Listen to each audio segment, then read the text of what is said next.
started when I realized I was always chasing something I couldn't see. Every milestone felt like progress, but the peace never came. I kept telling myself I just needed a little more. More money, more time, more recognition. But somewhere along the way I forgot why I started. I was building a life that looked successful, but felt hollow. Each win came with new pressure, new noise, new fear of losing it all. And then one morning, in the quiet before the day began, I saw it clearly. I didn't need more. I just needed enough. Enough to live freely. Enough to breathe. Enough to finally feel at peace. There was a time when chasing more felt like progress. More money, more recognition, more validation. Every goal achieved pushed the next one further away, and I convinced myself that was ambition. My calendar was full, my days were loud, and my nights were restless. I told myself I was building a life of freedom, but in truth I was building a cage. One made of expectations, deadlines, and the quiet fear of losing everything I had worked for. I remember waking up before sunrise one morning. The city was still asleep, the sky still gray, and I was sitting in front of my computer, staring at numbers that used to excite me. For the first time they didn't. The metrics, the profits, the progress, all of it felt weightless. What was I really chasing? That question lingered, echoing in a space I had filled with busyness. I didn't have an answer. All I knew was that the noise around me had drowned out something far more important. The reason I started chasing in the first place. As the months passed, I began to notice small cracks in the life I had built. Conversations turned into transactions. Meals became quick refueling breaks between tasks. Even victories felt muted, like I was celebrating on autopilot. People would congratulate me and I'd smile, but deep down I felt detached from my own success. I had become a spectator in my own story. The more I gained, the less I felt. The abundance around me had somehow created a shortage within me. One weekend I forced myself to disconnect. No phone, no laptop, no constant updates about work or the market. It was just me, a small cabin, and silence. At first, the quiet was unbearable. It exposed everything I had ignored, the fatigue, the discontent, the longing for something I couldn't name. But slowly, the silence became less of a void and more of a mirror. And what I saw wasn't greed or failure. It was exhaustion. The exhaustion of someone who had spent years trying to earn peace instead of allowing it. That weekend changed me. Not because I found some great revelation, but because I finally stopped running. I realized I wasn't working for freedom. I was working from fear. Fear of being forgotten, fear of not being enough, fear of losing momentum. Somewhere along the journey, I had confused movement with meaning. And I think that's where many of us get lost. We mistake constant progress for purpose, when sometimes purpose waits quietly in stillness. Coming back to the city felt different after that. The same streets, same buildings, same endless rush of people. But I noticed how much of it ran on anxiety. Everyone moving fast, talking faster, trying to look like they were in control. It was like watching myself from the outside. That's when I started simplifying things, not as a strategy but as a necessity. I began saying no to projects that paid well but drained me. I started valuing my mornings again, taking walks without earbuds, letting thoughts wander instead of being filled with constant input. Slowly I started to feel lighter. One night, sitting on my balcony with a cup of tea, I realized something simple yet profound. I didn't need more. I needed enough. Enough to live freely, enough to think clearly, enough to breathe without counting hours. Enough to enjoy what I already had instead of chasing what I might lose. For the first time, the word enough didn't sound like settling, it sounded like arriving. Today I still work hard, still set goals, still want to grow. But I've learned to define wealth differently. It's not the amount in your account, it's the amount of peace in your day. It's how often you laugh, how deeply you sleep, and how little you need to prove. The world will always tell you to want more. But sometimes the most powerful thing you can say back is, no, I already have enough. That's where real freedom begins. Not in the next milestone, not in the next number, but right here in the quiet satisfaction of knowing that what you have and who you are is finally enough. I used to think that success was a straight line. That if you worked hard, kept your head down, and pushed forward, everything would eventually make sense. The next promotion, the next investment, the next upgrade, it all seemed like progress. But somewhere along that line I stopped noticing the curve. I didn't see that with every step upward came new weight to carry. More pressure, more responsibility, more fear of falling. It wasn't that I didn't enjoy what I did. I loved creating, building, achieving. But the joy slowly started to blur into anxiety. The more I achieved, the more I expected from myself. I told myself that comfort was dangerous, that I had to stay hungry. But hunger, if left unchecked, turns into something else. It turns into obsession. And obsession blinds you to the things that matter most. There was a period when I couldn't stop checking my phone. Emails, charts, messages, it never ended. Each ping was a tiny hit of validation, a reminder that I was needed, that I was relevant. But at night, when the screens went dark, the silence felt deafening. I started to realize that I was measuring my worth in numbers that didn't care about me. The world I built was impressive on the outside, but hollow on the inside. And I was the one keeping it that way. It's strange how easy it is to confuse progress with purpose. How quickly ambition can disguise itself as necessity. I used to say I was building my future, but really I was building a cage. Each achievement became another bar in that cage, shiny, expensive, but still confining. And the irony was, the thing I was chasing, freedom, was the very thing I was losing. Freedom to pause, to think, to just exist without the constant urge to prove myself. The breaking point didn't come with a dramatic event. No collapse, no burnout, no sudden failure. It came quietly on an ordinary afternoon. I was in a meeting talking about projections, targets, growth. Everyone around me seemed energized, but I felt detached, like I was watching someone else live my life. When the meeting ended, I sat there, alone, staring at the table. And I realized I couldn't remember the last time I felt proud without needing validation. That realization hit harder than any loss ever could. From that day forward, I started asking different questions. Instead of, how do I get more? I asked, what do I really need? And the answers were smaller than I expected. I needed time with people who made me laugh. I needed space to think without noise. I needed moments where I wasn't striving, but simply being. Those things didn't cost money, but they required intention. They required letting go of the false idea that success only grows through addition. So I began subtracting. I turned down projects that didn't align with my peace. I started mornings without screens, walking instead of scrolling. At first, it felt uncomfortable, like I was losing ground. But over time, something inside me began to settle. The anxiety that once felt like background noise started to fade. In its place, there was clarity. And in that clarity, I found something I hadn't felt in years: contentment. Now, I measure wealth differently. Not in how much I earn, but in how little I need to feel fulfilled. Not in the number of goals I chase, but in the number of moments I can live fully present. Success is no longer about expansion, it's about alignment. And peace, I've learned, isn't a reward waiting at the end of achievement. It's something you build quietly every time you choose balance over burnout. Because real freedom doesn't come from having it all. It comes from realizing you already have enough. Money was supposed to buy freedom. At least that's what I believed for most of my life. Every raise, every bonus, every deal closed felt like another step closer to peace. But peace never came. What did come was pressure. More expectations. More things to manage. More fear that it could all slip away. I told myself it was temporary, that once I reached a certain number, I could finally rest. But that number kept changing. Every time I got close, it moved further out of reach. It wasn't about greed, it was about security. At least that's what I thought. But one day, I realized that what I called security was just fear wearing a different mask. Fear of being left behind. Fear of not keeping up with people who seem to have more. Fear that without constant motion, I'd lose value. Then, something simple happened that changed everything. I met someone who had less than I did. No fancy car, no big house, no overflowing schedule.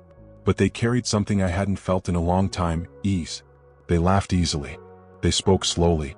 They noticed things: the color of the sky, the rhythm of the rain, the quiet between conversations. They weren't running from life. They were living it. I remember asking them, "Don't you ever worry about not having enough?" They smiled and said, "Enough of what?" That answer stayed with me. It echoed in my mind every time I found myself refreshing my accounts, calculating, comparing, justifying my stress as ambition.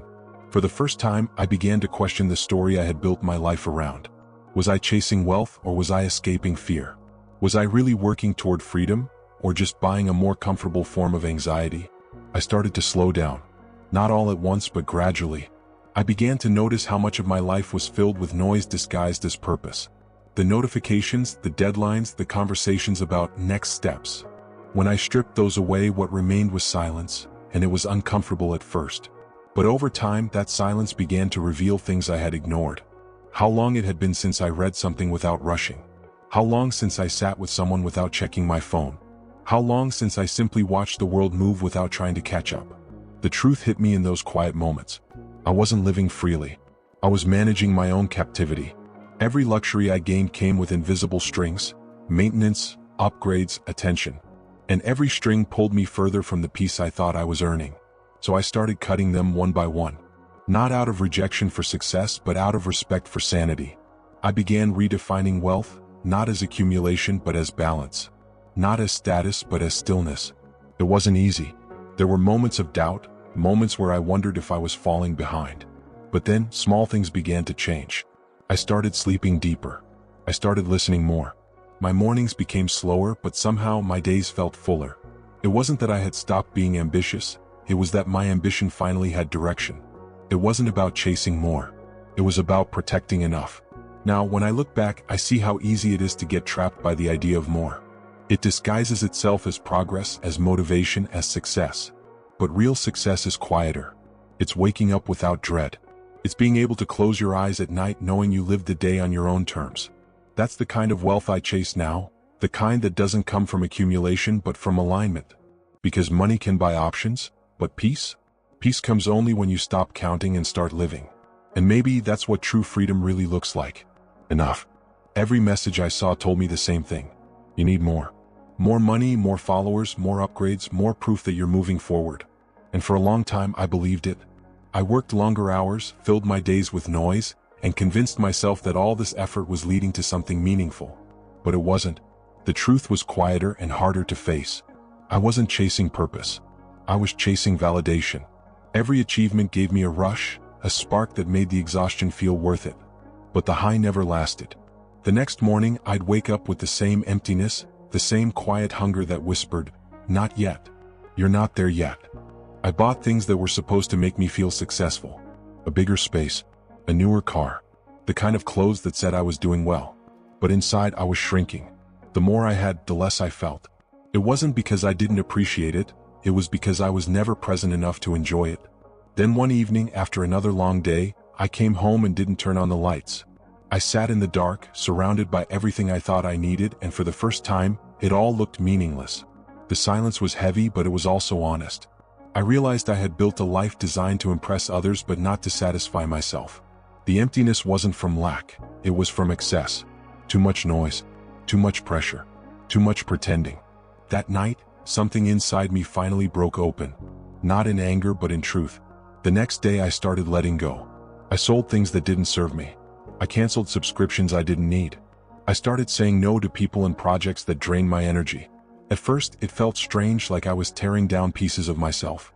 But soon the space I created began to breathe. The quiet that once scared me started to feel peaceful. I could hear my own thoughts again, not the ones shaped by comparison, but the ones that had been buried beneath it. Days turned into weeks, and the world around me didn't fall apart. In fact, it became clearer. I noticed how simple things brought calm. The warmth of sunlight, the sound of rain, the quiet joy of doing nothing at all. I began to understand that I had mistaken constant motion for meaning. That happiness wasn't hiding in the next milestone, it had been waiting here all along, in the moments I used to rush past. The stillness I once feared had become my teacher. It wasn't an instant transformation. There were moments when I missed the old rush, the sense of being busy, important, needed. But every time that feeling surfaced, I reminded myself what it cost me. The peace I had found wasn't loud or glamorous, it was subtle, steady, and deeply grounding. It came from knowing I didn't have to chase anymore. From realizing that enough was already here if I chose to see it. Now I live differently. Not slower but more intentionally. I still have goals but they no longer own me. I still earn but I don't measure my value by it. My focus has shifted from growth to gratitude, from ambition to alignment. And that shift has changed everything. The days feel lighter. The silence feels kind. And the work I do now isn't to fill a void, it's to create meaning. The world still whispers that I should want more. But I've learned to smile at that voice, to thank it for reminding me how far I've come. Because now I know, the real measure of wealth isn't what you can buy or prove. It's the peace you feel when you finally stop reaching and start resting in enough. That's where real freedom begins, not when you gain more but when you no longer need to. For years, I thought peace waited on the other side of success. That if I just worked hard enough, sacrificed enough, stayed disciplined enough, I'd eventually arrive at a place where everything finally made sense. But that place never came. Every goal achieved simply revealed another one just out of reach. The house got bigger, the job title longer, but the peace, shorter. It felt like chasing the horizon, always visible, never attainable. One morning, I caught myself scrolling through investment updates before even getting out of bed. Outside, the sun was rising, painting the sky with colors I barely noticed. That was the moment it hit me. I was rich in opportunities but poor in presence. I had been living for someday, a day that never seemed to arrive. And while I was busy planning for my future, I had quietly traded away my present. The success I built had given me comfort, yes, but it had also built walls I couldn't see. I decided to take a step back. Not to abandon ambition, but to redefine it. I began asking myself what freedom actually meant. Was it more money or more moments that felt alive? Was it a schedule full of meetings or mornings where I could watch the sunrise without guilt? Slowly, I realized that the true meaning of wealth isn't control, it's clarity. The ability to know what truly matters and have the courage to protect it. So I started making small changes. I spent less time online and more time outside. I stopped tracking every number and started tracking how I felt. At first, it was uncomfortable. The world moves fast and slowing down can make you feel like you're falling behind. But as the noise faded, I began to hear something else. The quiet hum of peace that comes when you stop comparing and start living. The silence that once felt like failure became my greatest luxury. Now, when I look around, I see people chasing the same illusion I once did. More followers, more fame, more possessions. It's not wrong to want better, it's human. But the question we forget to ask is, better than what? If you're not careful, you can spend your whole life upgrading everything except yourself. I learned that lesson the hard way, through years of chasing a finish line that didn't exist. The real finish line is acceptance. The moment you stop running and realize you've been standing in the place you were meant to be all along. I won't pretend I've mastered it. Some days the old habits still whisper, work harder, buy more, move faster. But now I know how to quiet them. By pausing. By breathing. By reminding myself that peace isn't something to earn, it's something to allow. And allowing it doesn't make you lazy. It makes you free. I used to think wealth was about accumulation. Now I know it's about alignment. Having your time match your values. Your work reflect your purpose. Your possessions serve your life, not the other way around. It's not about shrinking your dreams, it's about right-sizing them to fit your soul. Because nothing you gain is worth losing yourself over. So when people ask me what I want next, I smile. I tell them, I want enough. Enough to live without fear. Enough to create without pressure.